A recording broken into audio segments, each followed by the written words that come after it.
Warga keturunan Tionghoa sering mendapatkan perlakuan diskriminatif karena ras yang berbeda. Hal ini tidak hanya terjadi di Indonesia, namun juga negara-negara lain yang menjadi tujuan imigrasi nenek moyang mereka dari Tiongkok daratan yang berlayar mengarungi samudera beratus-ratus tahun yang lalu.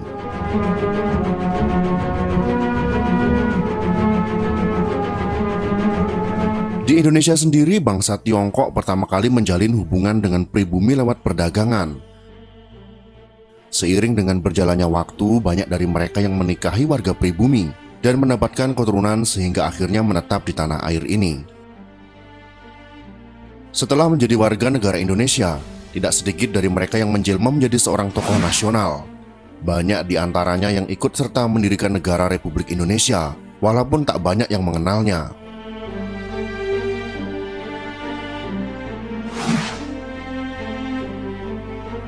Video ini dibuat untuk menambah pengetahuan kita semua, terutama generasi-generasi muda yang sudah sangat aus dalam hal sejarah, sehingga tidak mengenal siapa-siapa yang berjasa bagi negara ini. Berikut ini adalah 7 tokoh keturunan Tionghoa yang berjasa bagi Indonesia versi pegawai jalanan. Siapa sajakah mereka? Mari simak pembahasannya dalam video ini.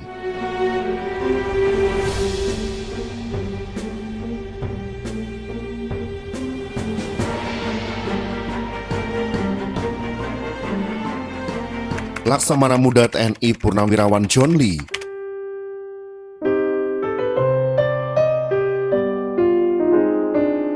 Laksamana Muda TNI Purnawirawan John Lee, atau dikenal dengan Yahya Daniel Dharma, merupakan seorang perwira tinggi Angkatan Laut yang syarat pengalaman dan juga jasa. Mengawali perjalanan hidup sebagai seorang pelaut, John Lee ikut sebuah kapal dagang Belanda sebelum bergabung dengan Kesatuan Republik Indonesia Sulawesi dan akhirnya menjadi kapten di Angkatan Laut Republik Indonesia. Ia berjasa mengawal barang-barang yang ditukar dengan senjata di Singapura untuk melawan pemerintah Belanda. Oleh karena terlalu tenggelam dalam kehidupannya sebagai tentara Indonesia, ia baru sempat menikah ketika usianya menginjak 45 tahun. Laksamana Muda John Lee meninggal pada tanggal 27 Agustus tahun 2008. Ia mendapat gelar Bintang Mahaputra Utama dari mantan Presiden Soeharto pada tahun 1995 dan Bintang Mahaputra Adiprana serta Pahlawan Nasional oleh Presiden Susilo Bambang Yudhoyono pada tahun 2009. Jiao Qisong.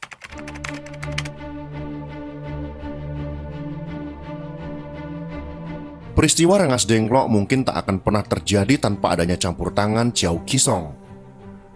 Ia rela membiarkan rumahnya dijadikan tempat penyanderaan Soekarno dan Hatta oleh para tokoh pemuda, di antaranya Soekarni, Khairul Saleh, dan Adam Malik pada hari Kamis tanggal 16 Agustus tahun 1945.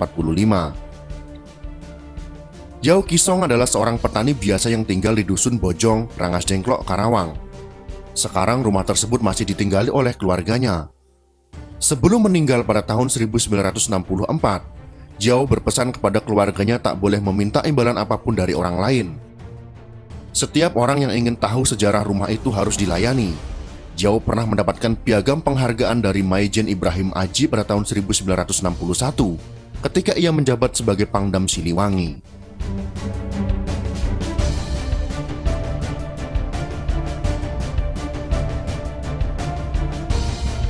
Abdurrahman Wahid.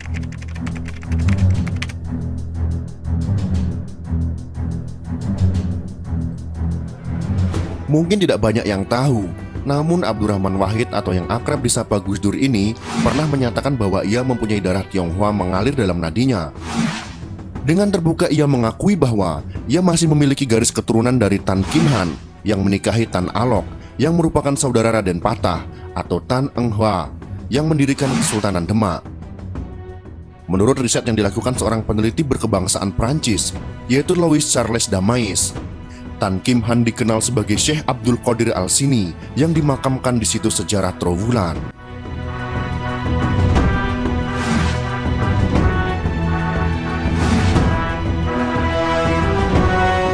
Lau Chuanto.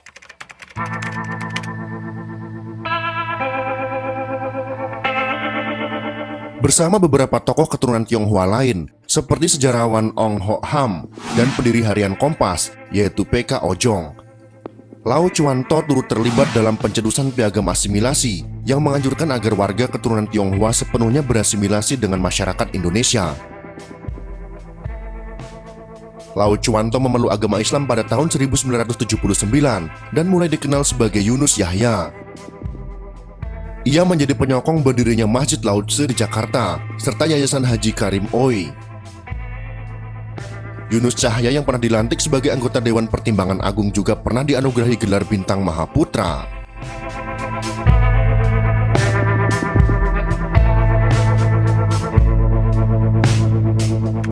Xiao Gyo-chan.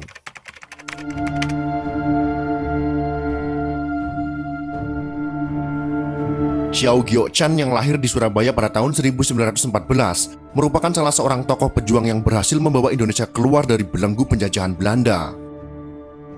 Xiao Gyo-chan yang juga ahli bela diri kungfu ini juga tercatat pernah menjadi Ketua Umum Baperki, anggota BPKNIP, Menteri Negara, anggota Parlemen RIS dan DPR, serta anggota DPR GR atau MPRS yang juga anggota DPA.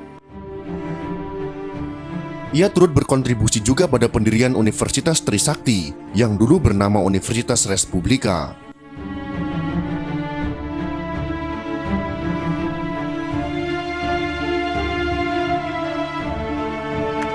Li Eng-ho.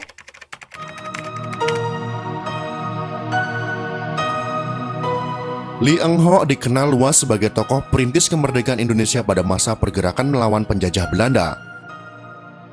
Ia adalah salah satu tokoh yang memimpin pemberontakan pada tahun 1926 di Banten.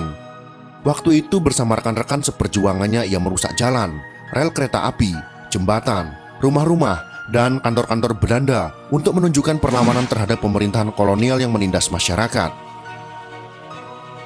Li Eng-ho juga dikenal sebagai wartawan surat kabar Sinpo. Ia memilih menjadi penambal sepatu untuk menyambung hidup daripada mengabdikan diri pada penjajah Belanda. Dan pada tanggal 22 Januari tahun 1959, Li Eng-ho mendapat gelar pahlawan perintis kemerdekaan Republik Indonesia.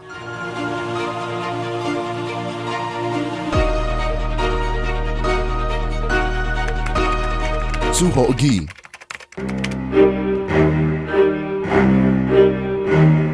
Su Ho-gi merupakan tokoh keturunan Tionghoa termuda dalam daftar ini. Walaupun meninggal pada usia muda yaitu pada umur 26 tahun, ia mewariskan idealisme kokoh, khususnya pada para mahasiswa Indonesia yang rajin berdemo di jalanan untuk menentang pemerintahan yang tidak mementingkan kepentingan rakyat. Su Ho-gi merupakan pemuda cerdas yang berani melontarkan kritik bahkan terhadap gurunya sendiri sewaktu ia mendapati gurunya bertindak otoriter. Mantan mahasiswa jurusan Sejarah Universitas Indonesia ini sangat vokal dalam usaha penggulingan pemerintahan Orde Lama yang dianggapnya korup dan tidak lagi mempedulikan rakyat. Tulisan-tulisannya yang sudah dihimpun menjadi beberapa buku, menjadi buku wajib para aktivis mahasiswa. Su Ho-gi yang merupakan seorang pecinta alam, meninggal secara tragis pada tahun 1969, sehari sebelum hari ulang tahunnya di Gunung Semeru akibat menghirup gas beracun. Seorang kawannya, Idan Lubis, juga turut meninggal di lokasi yang sama. Itulah ketujuh tokoh keturunan Tionghoa yang berjasa bagi bangsa Indonesia.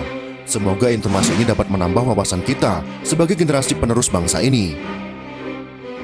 Setiap orang baik asli pribumi ataupun keturunan non-pribumi, masing-masing mempunyai peran dalam sejarah berdirinya Negara Kesatuan Republik Indonesia yang kita cintai ini.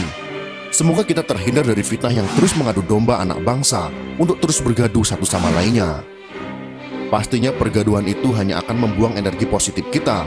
Mari sama-sama kita mengenal sejarah bangsa sendiri agar tidak mudah diadu domba pihak lain. Jika kalian suka dengan video ini, silahkan berikan jempol ke atas. Dan jika kalian menganggap video ini bermanfaat, maka bagikanlah untuk teman-teman Anda yang lain. Terima kasih sudah menonton.